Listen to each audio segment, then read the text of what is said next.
నమస్తే అండి, నా పేరు Lavanya. Welcome back to Bhimavaram special kitchen. ఈరోజు నేను మీకు ఇంట్లోనే చాలా రిచ్గా స్మూత్గా ఉండే హైదరాబాదీ స్టైల్ చికెన్ హలీంని ఎలా తయారు చేసుకోవాలో చూపిస్తున్నానండి. ఇది బయట హోటల్స్లో లేదా రంజాన్ టైంలో స్టాల్స్లో దొరికే హలీం లాగానే థిక్గా, క్రీమీగా మరియు ఫుల్ ఫ్లేవర్తో ఉంటుంది. చాలామంది హలీంని ఇంట్లో ట్రై చేసినప్పటికీ కూడా కిచిడీలాగా ఉంటుంది, కానీ పర్ఫెక్ట్గా రాదు. ఏ స్టేజ్లో ఏం చేయాలో అలాగే ఏం చేయకూడదో అనేది కూడా చాలా క్లియర్గా ఎక్స్ప్లెయిన్ చేశాను. నేను చెప్పేవన్నీ కూడా మీరు పాటిస్తే మీకు కూడా పర్ఫెక్ట్గా రెస్టారెంట్ స్టైల్ హలీం టెక్స్చర్ అయితే బాగా వస్తుంది. మరి దీని ప్రాసెస్ ఏంటో ఒక్కసారి చూసేద్దామా? ముందుగా దీనికోసం ఒక కుక్కర్ని తీసుకుని దాంట్లోకి ఒక అరకప్పు దాకా కూడా ఎర్ర గోధుమ రవ్వని వేసుకోండి. సన్నదైనా పర్వాలేదు, లావదైనా కూడా పర్వాలేదు. 2 టేబుల్ స్పూన్లంతా పచ్చిశనగపప్పు, 2 టేబుల్ స్పూన్లంతా పెసరపప్పు, 2 టేబుల్ స్పూన్ల ఎర్ర కందిపప్పు అంటే మసూర్ దాల్, 1 టేబుల్ స్పూన్ మినప్పప్పు, 1 టేబుల్ స్పూన్ బియ్యాన్ని వేసుకోండి. బియ్యం క్వాంటిటీ ఎక్కువైపోతే కిచిడీ టెక్స్చర్ వచ్చేస్తుంది అన్న విషయం మర్చిపోకండి.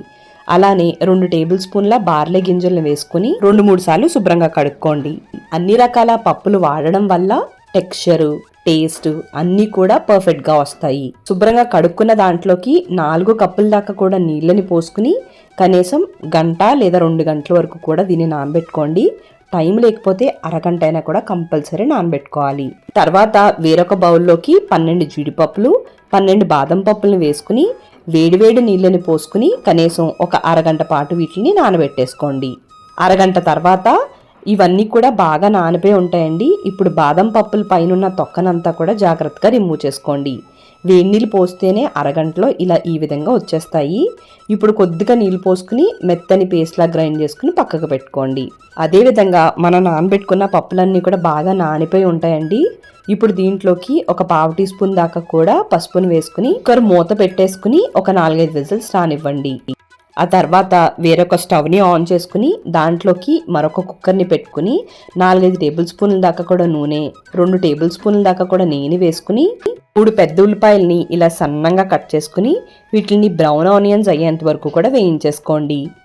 ఆనియన్స్ని గోల్డెన్ బ్రౌన్ వరకు ఫ్రై చేస్తేనే హలీంకి అథెంటిక్ ఫ్లేవర్ వస్తుంది. లైట్ కలర్లో గనక మనం తీసేస్తే టేస్ట్ అనేది అంత డీప్గా డెప్త్గా ఉండదన్న విషయం మర్చిపోకండి.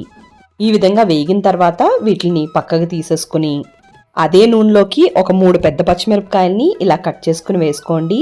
2 టేబుల్ స్పూన్ల దాకా కూడా ఫ్రెష్గా గ్రైండ్ చేసి పెట్టుకున్న అల్లం వెల్లుల్లి పేస్ట్ని వేసుకుని ఈ అల్లం వెల్లుల్లి పేస్ట్ పచ్చివాసన పోయేంత వరకు కూడా బాగా వేయించుకోండి.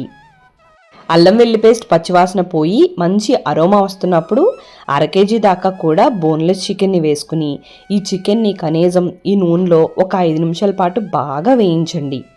ఇలా బాగా వేయించడం వల్ల ఫ్లేవర్ అనేది చాలా బాగా ఎన్హాన్స్ అవుతుంది. బాగా వేగిన తర్వాత దీంట్లోకి 1 టీ స్పూన్ దాకా కూడా కారం, 1 టీ స్పూన్ అంత ఉప్పు, 1/2 టీ స్పూన్ దాకా కూడా పసుపు, 1.5 టీ స్పూన్ దాకా కూడా ధనియాలు జీలకర్ర పొడి, 1/2 టీ స్పూన్ అంతా గరం మసాలా, అలానే ఒక 1/2 టీ స్పూన్ దాకా కూడా షాహీ జీరా, 3 యాలకులు, 4 లవంగాలు, చిన్న దాల్చిన చెక్క ముక్క, సగం అనాస పువ్వు, 10 మిరియాలు, ఒక బిర్యానీ ఆకు కూడా వేసుకుని 1 గుప్పెడంతా బ్రౌన్ ఆనియన్స్, 1 గుప్పెడంత పుదీనా, 1 గుప్పెడంతా సన్నంగా కట్ చేసి పెట్టుకున్న కొత్తిమీర, 1 టేబుల్ స్పూన్ దాకా కూడా ఎండబెట్టుకున్న రోజ్ పెటల్స్ని వేసుకోండి. దీనివల్ల ఫ్లేవర్ బాగా పెరుగుతుంది. అలానే ఒక 4 టీ స్పూన్ల దాకా కూడా పెరుగును వేసుకుని ఒక్కసారి అంతా కూడా కలిసేంత వరకు బాగా కలిపేసుకోండి. ప్రతిదాని టేస్ట్ కూడా బాగా పట్టేంత వరకు కూడా చికెన్కి కలిపేసుకోవాలి. కలుపుకుని మీడియం ఫ్లేమ్లో పెట్టుకుని ఒక 5 నిమిషాల పాటు దీన్ని ఇలా ఉడికిన తర్వాత ఒక 2 కప్పుల దాకా కూడా నీళ్ళని పోసుకుని ఇది మంచి కలర్ రావడం కోసం 1 టీ స్పూన్ దాకా కూడా కాశ్మీరీ రెడ్ చిల్లీ పౌడర్ని వేసుకోండి. ఇప్పుడు కుక్కర్ మూత పెట్టుకుని మీడియం ఫ్లేమ్ మీద 4-5 విజిల్స్ రానివ్వండి. ఈలోపు మనం ముందుగా ఉడికించుకున్న పప్పులు, గోధుమ రవ్వ అన్నీ కూడా పర్ఫెక్ట్గా ఉడికిపోయి ఉంటాయండి. ఇప్పుడు ఒక పప్పు గుత్తి కానీ లేదంటే మ్యాషర్ కానీ తీసుకుని ఇదంతా కూడా మెత్తగా అయ్యేంత వరకు కూడా మెదుపుకోవాలి.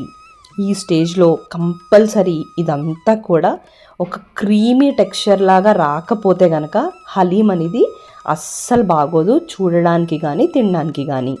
ఇది క్రీమీలా అయితే మాత్రమే హలీము పర్ఫెక్ట్గా వస్తుంది.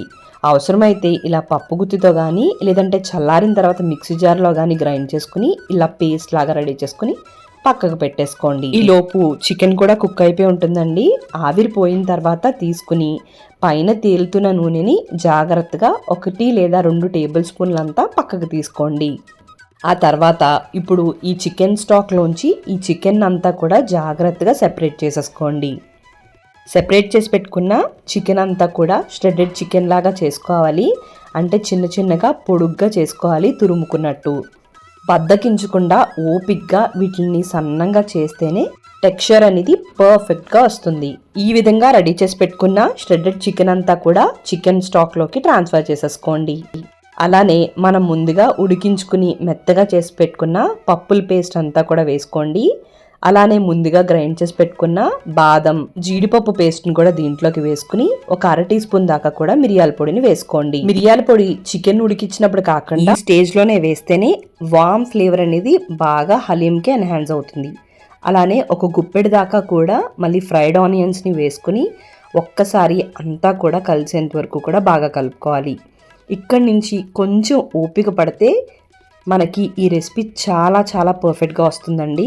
ఇలా కలిపేసుకున్న తర్వాత ఒక్కసారి కన్సిస్టెన్సీ చూడండి.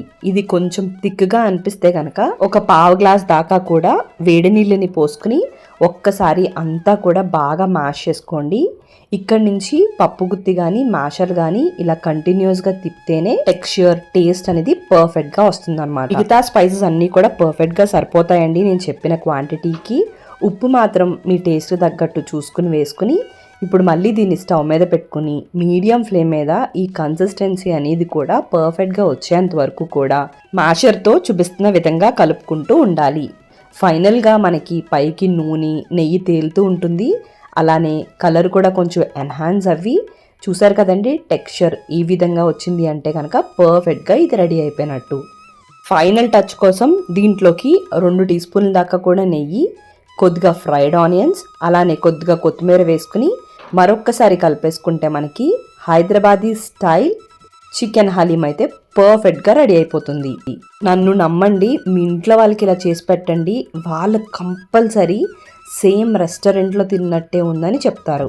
బౌల్లో సర్వ్ చేసినప్పుడు కూడా కొద్దిగా నెయ్యి, మనం పక్కకు పెట్టుకున్న చికెన్ స్టాక్లో నూనె ఉంది కదా అది కొద్దిగా వేసుకుని, అలానే కొద్దిగా కొత్తిమీర, అలానే ఫ్రైడ్ ఆనియన్స్ని కూడా వేసుకుని నేతిలో వేయించుకున్న డ్రై ఫ్రూట్స్ని కూడా పైన గార్నిష్ చేసుకోండి. అలానే సన్నంగా పొడిగ్గా కట్ చేసి పెట్టుకున్న అల్లం ముక్కలు, నిమ్మకాయ వేసుకుని తింటే కనుక అద్భుతంగా ఉంటుంది. తప్పకుండా అందరూ ట్రై చేయవలసిన రెసిపీ. మరి మీకు ఈ వీడియో నచ్చినట్టయితే తప్పకుండా లైక్ చేయండి, కామెంట్ చేయండి, మీ ఫ్రెండ్స్కి, రిలేటివ్స్కి అందరికీ షేర్ చేయండి. మీరు నా ఛానల్ని ఫస్ట్ టైం చూస్తున్నట్టయితే సబ్స్క్రైబ్ చేసి పక్కనే ఉన్న బెల్లో ఆల్ అని ప్రెస్ చేయడం మర్చిపోకండి. థ్యాంక్ యూ అండి. మరి మళ్ళీ వీడియోలో కలుద్దాం.